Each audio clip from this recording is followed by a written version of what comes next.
한 세대 안에 그 세대가 어떤 것에 관심을 가지고 있느냐 이것을 알아보려면 도대체 그 세대가 어떠한 단어를 많이 쓰는지를 보면 알 수 있습니다.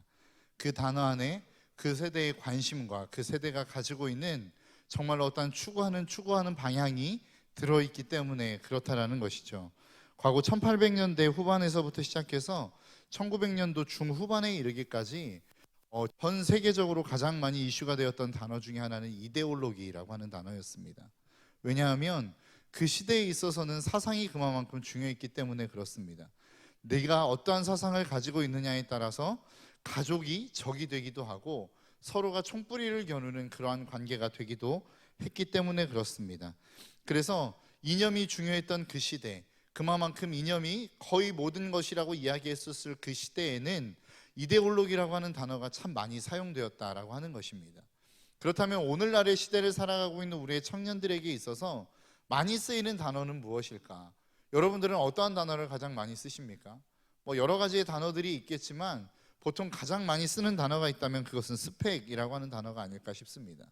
너 스펙이 어때? 스펙 쌓으러 가. 이런 이야기들을 많이 하지 않습니까? 그 얘기는 뭐예요? 내가 어떠한 취업이나 대학 입시하는 데 있어서 내 경력과 이력이 중요하다는 것입니다. 왜 경력과 이력이 중요합니까? 그것이 있어야만 내가 어떠한 원하는 기업 아니면 원하는 대학에 입학하거나 취업을 할 수 있기 때문에 그렇습니다.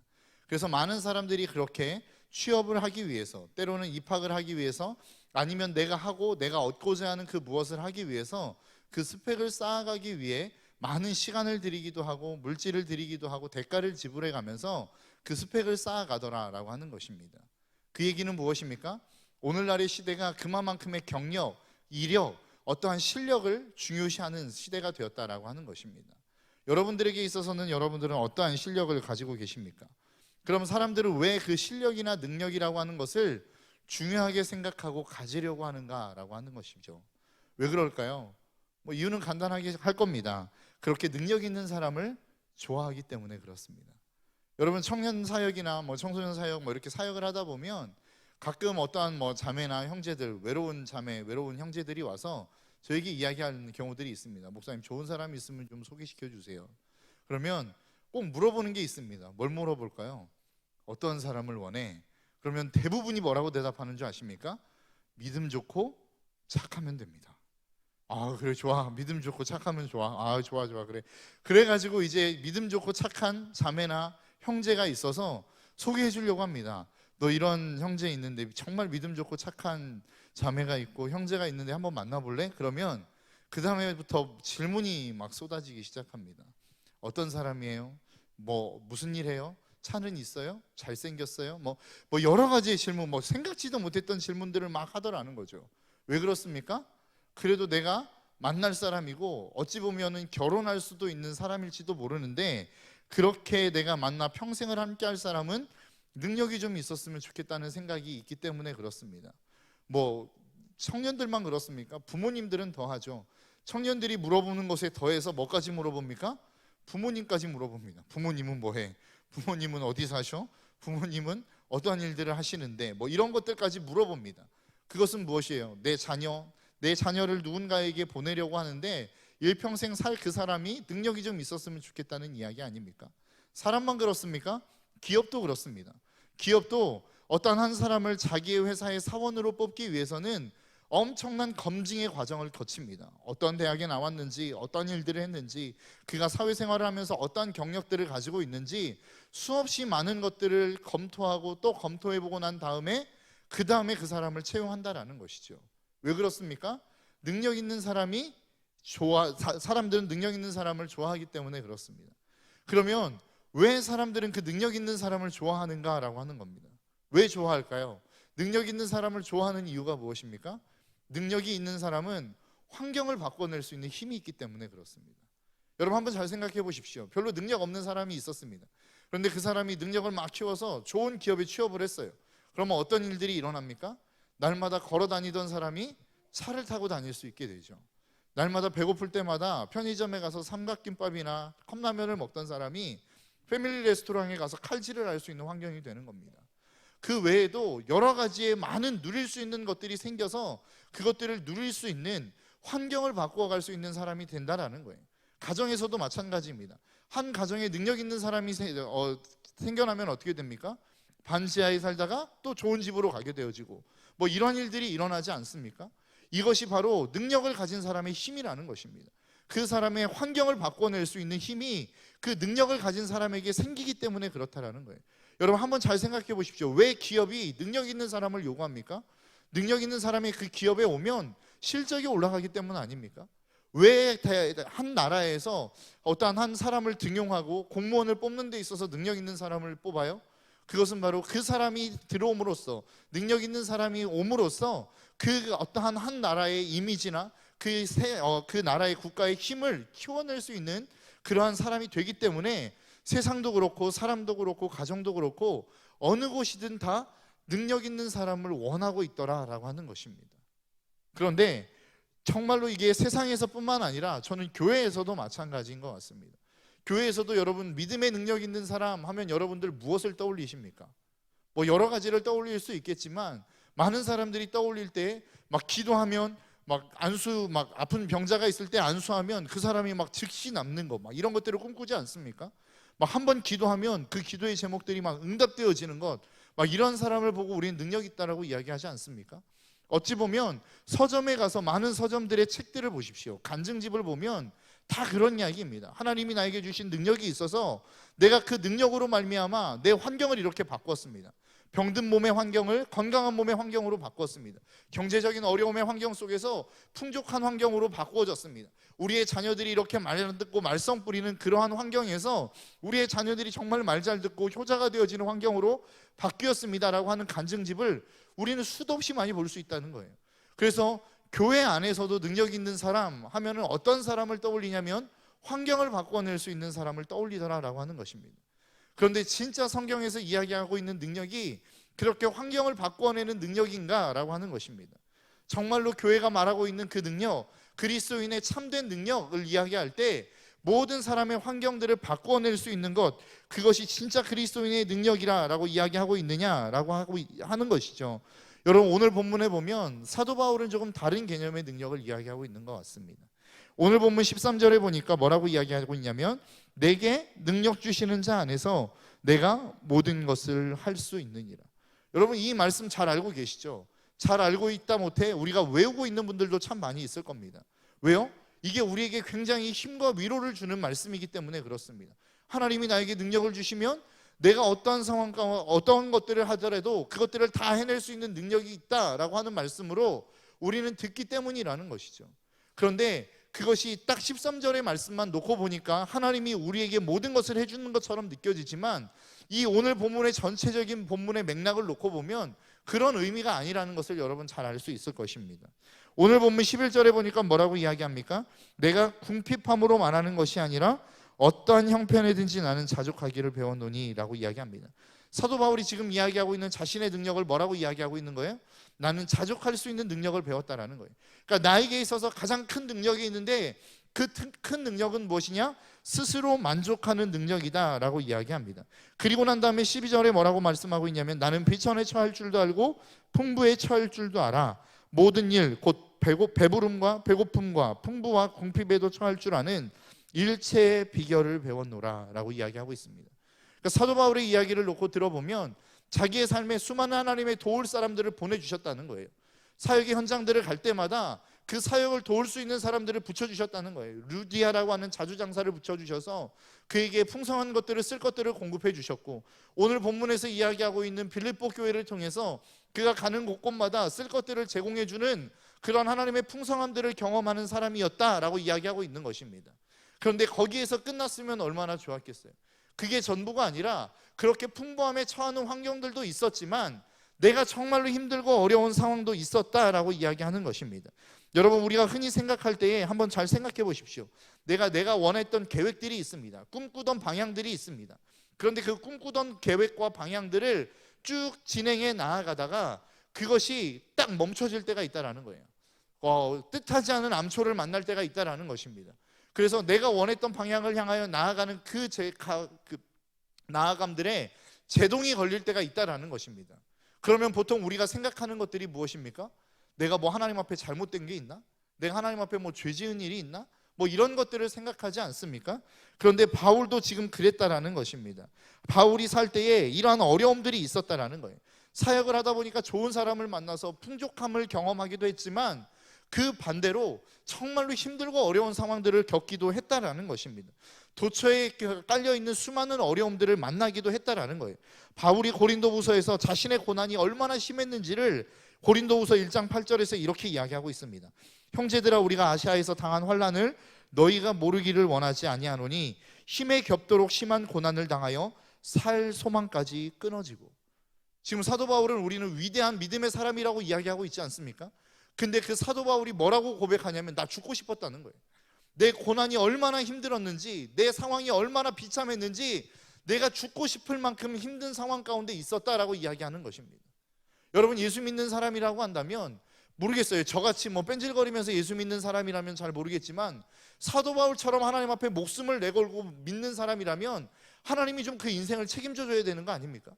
날마다 풍성함으로 어디를 가든 누구를 만나든 그 사람들이 정말로 사도 바울이 원하는 사람으로 변화되어지고 도울 사람으로 바뀌어지는 이런 일들이 바울의 사역 가운데 있어야 되는 거 아니에요?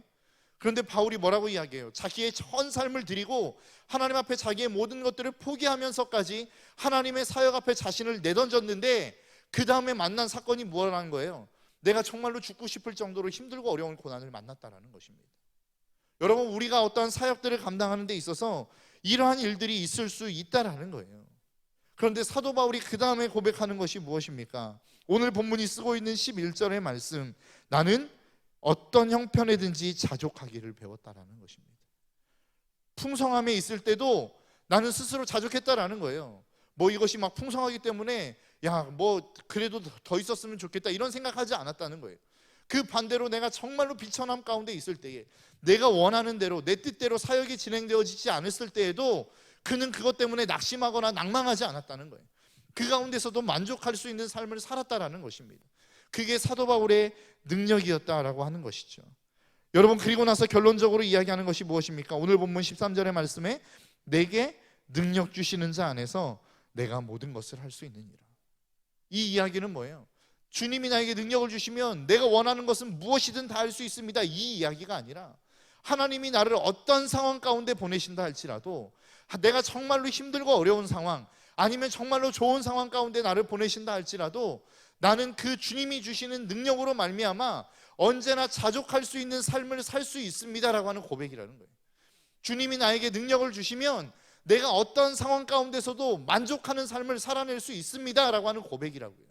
내가 하나님이 주시는 능력 때문에 내 모든 삶의 환경을 바꿔낼 수 있는 능력자가 되는 것이 아니라 그 상황 속에서 만족하며 기뻐하며 즐거워할 수 있는 삶을 나는 살 수 있습니다라고 하는 고백이라는 것입니다. 여러분, 오늘 마지막 찬양하기 전에 찬양을 인도했던 동영이가 뭐라고 이야기했습니까? 여러분, 기적이 무엇이라고 생각하십니까? 라고 질문했잖아요. 그리고 난 다음에 뭐라고 대답했어요? 우리에게 있어서 기적은, 나에게 어떤 기적이 일어나는 것보다 더 큰 기적은 하나님을 기쁨으로 예배하는 것입니다 라고 이야기했습니다. 제가 그 이야기를 들으면서 이제 오늘 설교 안 해도 되겠다 뭐 이런 생각했었는데 설교를 좀 안 하고 내려가려고 했는데 그게 안 돼가지고 죄송합니다. 여러분, 진짜 그리스도인의 능력은 그러한 것이라고요. 어떤 게 능력이에요? 나에게 능력이 있어서 내 상황을 막 바꾸어 나가는 게 능력이 아니라 내가 어떤 상황 가운데 있더라도 그 상황 가운데서 기쁨으로 예배할 수 있고 하나님을 찬양할 수 있고 만족할 수 있는 삶을 살아가는 것, 이게 그리스도인의 능력이라는 것입니다. 여러분, 저와 여러분들의 삶이 그런 삶이 될 수 있기를 주님의 이름으로 축복합니다. 어떤 상황 가운데서도 기뻐할 수 있는 삶, 어떤 상황 가운데서도 만족할 수 있는 삶, 어떤 상황 가운데서도 웃을 수 있는 삶, 이게 그리스도인의 삶이 되어야 된다는 것이죠. 여러분, 마태복음 4장에 보니까 예수님이 성령에게 이끌려서 마귀에게 시험을 받는 장면이 나옵니다.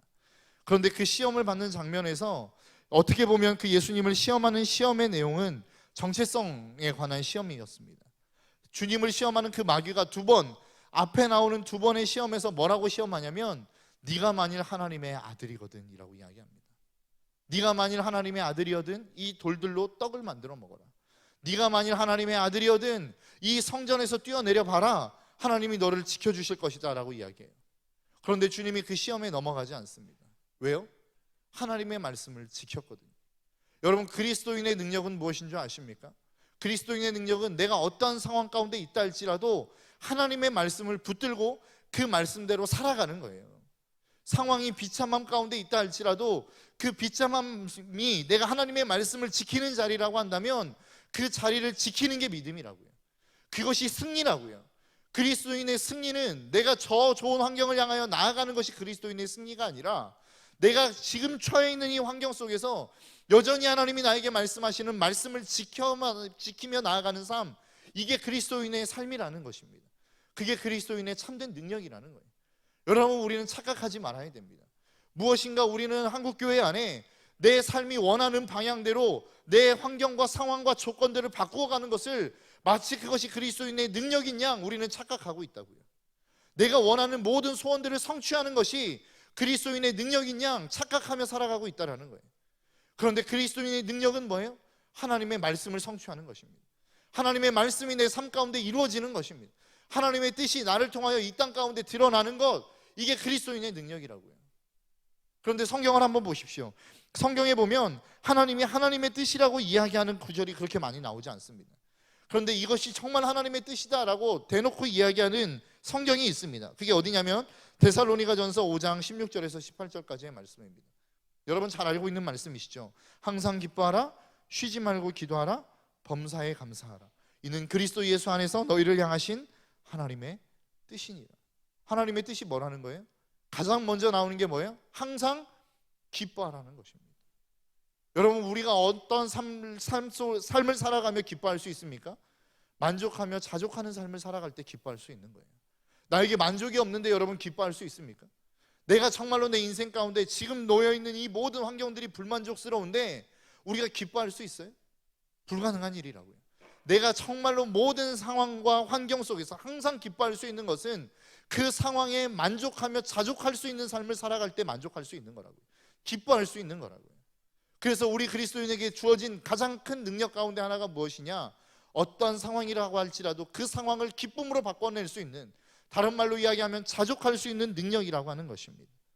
저와 여러분들의 삶 속에 이 능력이 있는 저와 여러분들의 삶이 될 수 있기를 주님의 이름으로 축복합니다.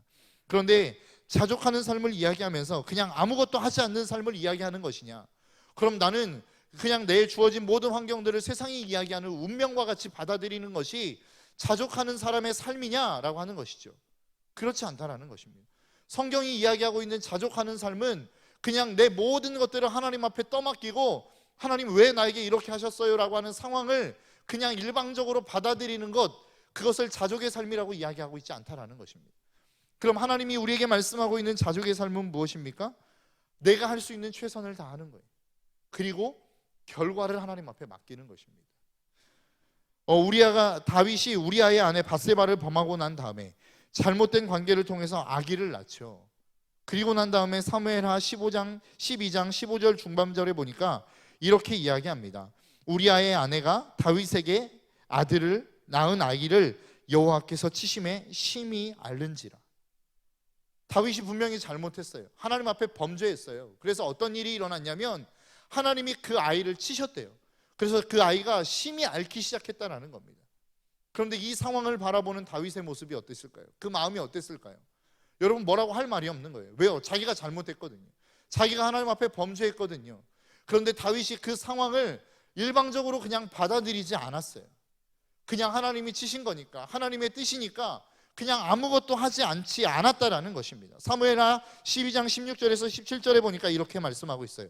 다윗이 그 아이를 위하여 하나님께 간구하되 다윗이 금식하고 안에 들어가서 밤새도록 땅에 엎드렸으니 그 집의 늙은 자들이 그 곁에 서서 다윗을 땅에서 일으키려 하되 왕이 듣지 아니하고 그들과 더불어 먹지도 아니하더라. 뭐라고 이야기하는 거예요? 그 아이를 딱 치시고 나니까 다윗이 그 다음부터 하나님 앞에 매달리기 시작하는 거예요. 먹지도 않고 마시지도 않고 땅에 엎드려서 하나님 앞에 기도하는데 얼마나 신하들이 걱정이 되었는지 옆에서 좀 드셔야 됩니다. 일어나십시오. 이러다가 죽겠습니다. 라고 권면을 해도 다윗이 듣지 않는 거예요. 왜요? 누구를 위해서? 아들을 위해서. 자기가 할 수 있는 최선의 것들을 하나님께 하는 거예요. 여러분, 우리가 그렇게 해야 된다는 것입니다. 여러분들에게 주어진 삶이 있어요. 그 삶을 최선을 다해서 살아야 돼요. 이게 하나님의 뜻이니까 받아들이는 게 아니라 내가 할 수 있는 모든 경우의 수들을 다 하는 거예요. 학생이면 공부를 열심히 하는 거고, 직장인이면 최선을 다해서 일을 하는 거라고요. 많은 사람들 앞에서 내 삶에 주어진 자리에서 내가 할 수 있는 모든 것들을 다 하는 거예요. 그리고 난 다음에 어떤 일들이 일어났습니까? 그 아이가 죽어버렸어요. 하나님께 그렇게 엎드리고 기도하고 금식하고 먹지 않았는데도 불구하고 하나님 앞에서 그가 죽어버렸다고요. 그런데 그렇게 죽고 난 다음에 그 다음에 어떤 일들이 일어나니까 18절에 보니까 이래 만에 그 아이가 죽었대요. 이래 만에 그냥 죽어버렸어요, 그 아이가. 그리고 난 다음에 다윗의 반응이 무엇인 줄 아십니까? 사무엘하 12장 22절에서 23절에서 이렇게 이야기합니다. 이르되 아이가 살아있을 때에 내가 금식하고 운 것은 혹시 여호와께서 나를 불쌍히 여기사 아이를 살려주실는지 누가 알까 생각함이거니와 지금은 죽었으니 내가 어찌 금식하랴.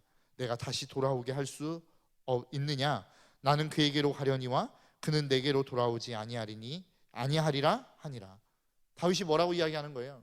그냥 아이가 죽어버렸어요. 그렇게 금식하고 자기의 소원을 하나님 앞에 아뢰음에도 불구하고 그 소원이 이루어지지 않았어요. 그러니까 그 소원이 이루어지지 않는 그 자리에서 다윗은 어떻게 했어요? 그냥 말끔히 씻고 일어나 버렸어요. 그리고 자기의 일상을 살아가더라는 겁니다. 왜요?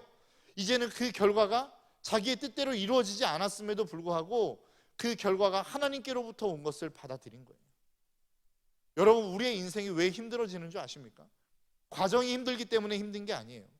우리가 우리의 삶의 모든 결과를 책임져야 되기 때문에, 그렇게 생각하며 살아가기 때문에 힘든 거라고요. 내가 원하는 결과물이 있고 그 결과물을 얻기 위해서 우리는 힘든 삶을 살아가는 거라고요. 저도 사역하다 보면 가끔 제가 꿈꾸는 사역의 방향들이 있습니다.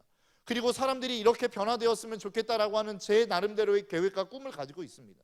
그리고 그것을 위해서 기도하기도 하고 가르치기도 하고 말씀을 전하기도 합니다. 그런데 가끔 가다 보면 어떤 경우에는 가끔이 아니에요. 정말로 많은 경우에 제가 원하는 방향대로 사람들이 따라와 주지 않을 때가 훨씬 더 많습니다. 그러면 그때부터 힘들어지기 시작하는 거라고요. 여러분, 우리가 언제 힘든 줄 아십니까? 내가 내 모든 최선의 노력을 다 했음에도 불구하고 내가 원하는 결과물을 얻지 못할 때 우리는 힘든 거라고요. 그런데 성경은 뭐라고 이야기하고 있는 거예요? 너희들의 최선을 다하라는 거예요. 네가 할 수 있는 모든 것들을 다 쏟아내서 네가 할 수 있는 것들을 다 하라는 거예요. 그런데 그 다음의 결과물은 하나님의 영역이라는 것입니다. 그런데 자꾸만 우리는 이 모든 과정들을 바꾸어 생각하는 경우들이 많아요. 하나님이 우리의 모든 과정들 가운데 개입하시고 결과는 내가 원하는 대로 이루어져야 된다라고 생각하는 경우들이 많다고요. 그런데 성경은 그렇게 말씀하고 있지 않아요. 과정은 너희들에게 달렸다라는 거예요. 네가 최선을 다하는 그 모든 일들은 너에게 달렸다라는 거예요. 그런데 나머지의 결과물은 누구 거라는 거예요? 하나님 거라는 겁니다.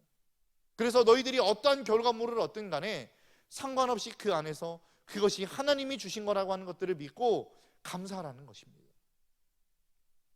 여러분, 우리가 기도하고 밤새도록 부르짖어도 우리가 원하지 않는 결과물을 얻는 경우들이 참 많이 있습니다. 그렇지 않습니까? 내가 최선을 다해서 밤새 공부했는데 성적이 죽어버렸어요. 내가 최선을 다해서 정말로 모든 것들을 준비했는데 취업이 내가 원하는 대로 되어지지 않았어요. 이런 경우들이 우리 가운데 너무 허다하지 않아요? 그런데 하나님께서 뭐라고 말씀하고 있는 거예요? 그것이 하나님이 네가 정말로 최선을 다했다면, 네가 정말로 탱가탱가 놀면서 아무것도 하지 않았던 그러한 것이 아니라 내가 하나님 앞에 내 삶에 최선을 드리고 기도하고 그 하나님 앞에 내 모든 것들을 다 드렸음에도 불구하고 네가 원하는 결과물을 얻지 못했느냐? 그래도 기뻐하라는 겁니다. 왜요? 그것이 하나님이 우리에게 주신 결과물이기 때문이라는 것입니다. 여러분, 우리의 삶 속에 우리가 해야 될 일들이 있습니다. 그것은 무엇인 줄 아십니까? 우리가 우리의 삶의 과정을 사는 것입니다. 내가 최선을 다해서 공부하기도 하고 내가 최선을 다해서 준비하기도 하고 내 미래를 계획하고 설계하는 것입니다. 그런데 그렇게 하고 난 다음에 얻어진 결과물은 내 영역이 아니라는 거예요. 자꾸만 우리의 영역이라고 착각하지 않으셨으면 좋겠습니다. 여러분, 최선을 다해서 기도하셨습니까? 그리고 그것을 위해서 준비하셨습니까? 그러면 얻어진 결과물에 대해서 만족하는 여러분들이 될 수 있었으면 좋겠습니다. 오늘 본문에서 이야기하고 있는 사도 바울, 그가 하나님을 향하여 자신의 모든 인생을 다 내어 던졌습니다. 자신이 자랑 삼을 수 있을 만한 모든 자랑거리를 다 버렸다고요. 배설물로 여겼다고요. 그리고 하나님의 사역을 감당하기 시작했습니다. 그리고 난 다음에 얻어진 결과물, 어떤 경우에는 풍부에 처할 줄도 알았지만 또 어떤 경우에는 굉장히 비천에 처해지는, 정말로 궁핍에 처해지는, 정말로 많은 사람들의 핍박과 어려움을 직면하는 그 삶의 모습을 만나기도 했다라는 것입니다. 그런데 사도 바울의 고백이 무엇입니까? 그럼에도 불구하고 나는 자족한다라는 거예요. 나는 만족한다라는 겁니다. 그럼에도 나는 기뻐한다라는 겁니다. 왜요? 하나님이 그 결과물을 나에게 주셨기 때문이라는 것입니다. 이 모든 인생의 그 모든 결과물은 내가 하나님의 안에 있음으로 말미암아 얻어진 결과물이기 때문에 나는 그것으로 말미암아 실망하지 않는다라는 것입니다. 여러분, 하나님을 믿으십니까? 여러분, 그 하나님을 따라가기를 원하십니까? 여러분들의 인생 가운데 하나님이 개입하고 계신다라고 하는 사실을 믿으십니까? 그러면 다른 말로 제가 여러분에게 질문해 볼게요. 여러분, 그럼 지금 이 주신 환경도 하나님이 여러분들에게 주신 환경이라고 여러분 믿으십니까? 그러면 우리가 해야 되는 일은 무엇이에요? 감사하는 겁니다. 하나님 안에서 기뻐하는 것입니다. 그럼에도 불구하고 내가 원하지 않는 결과물임에도 불구하고 나는 그 하나님 앞에서 기쁨과 감사함으로 반응하는 것입니다. 이게 우리가 가진, 그리스도인이 가질 수 있는 최고의 능력이라는 것입니다. 저는 우리의 청년교구가, 그리고 이 자리에 계신 우리의 모든 신덕교회 성도님들이 그러한 능력의 소유자들이 되어줄 수 있었으면 좋겠어요.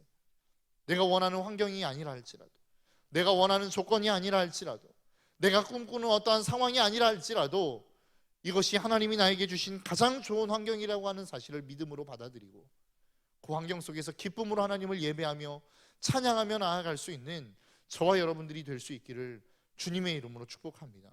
이게 우리가 누릴 수 있는 가장 큰 능력이고 우리 그리스도인이 가질 수 있는 최고의 축복이라고 저는 생각합니다. 그래서 저는 제가 여러분들에게 도전하고 싶습니다. 우리가 그리스도인이라면, 내가 예수 그리스도를 믿는 사람이라면, 내가 하나님을 나의 주인으로 받아들이는 사람이라면 여러분들은 꼭 그런 이야기를 들어야 돼요. 너 뭐가 좋아서 그렇게 날마다 웃고 다니니? 여러분, 어떤 사람이 맨날 웃고 다니는 줄 아십니까? 누가 웃고 다녀요? 미친 사람입니다. 여러분, 미친 사람들을 보십시오. 그 사람들이 인상 쓰는 거 여러분 보셨습니까?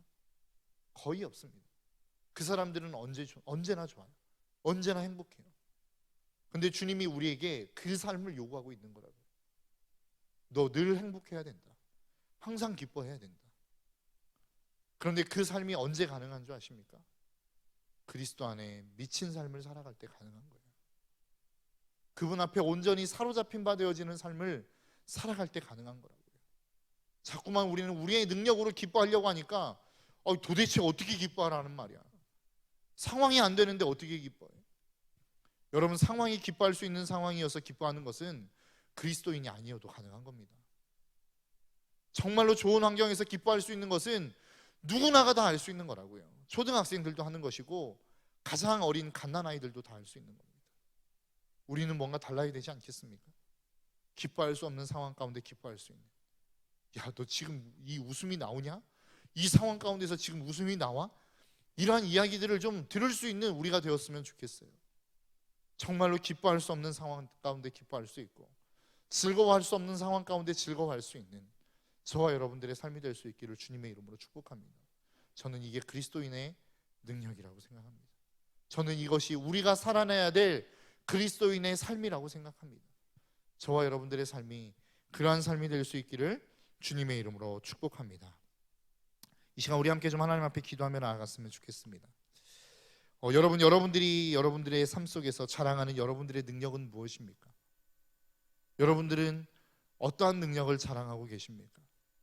여러분들이 정말로 간증하는 시간이 주어졌다면 여러분들은 어떠한 것을 간증하고 싶으십니까?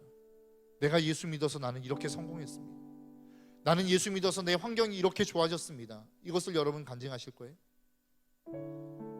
여러분, 저는 여러분들이 정말로 간증의 자리에 선다면 나는 어떠한 상황 가운데서도 기쁨을 누릴 수 있는 삶이 되었습니다. 내가 예수님을 믿어서 나는 상황을 초월해서 즐거워할 수 있는 삶을 살게 되었습니다 라고 하는 이 간증을 할 수 있는 여러분들이 될 수 있었으면 좋겠어요.